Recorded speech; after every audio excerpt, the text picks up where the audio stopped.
Maksa aina ensin itsellesi. Tuntuuko, ettei palkkasi riitä siihen, että laittaisit osan säästöön? Mietipä uudestaan.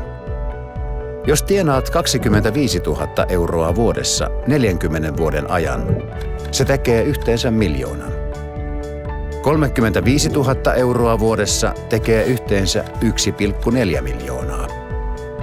Ja jos tienaat 45 000 vuodessa, se tekee kaiken kaikkiaan 1 800 000. Jos maksat tienisteistäsi aina ensin itsellesi, saat niskalenkin säästämisen vaikeudesta. Katsohan, mitä tapahtuu 100 kuussa 40 vuodessa.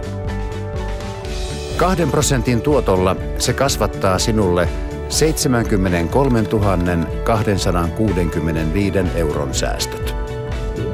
Jos tuotto on 6%, ehtii 40 vuodessa kertyä jo yli 190 000. Jos onnistut pääsemään 12% tuottoon, sinulla onkin lopulta lähes 1 000 000. Et voi lopulta luottaa siihen, kuinka paljon tienaat, vain siihen, mitä laitat itseäsi varten talteen. Siispä, maksa ensin itsellesi.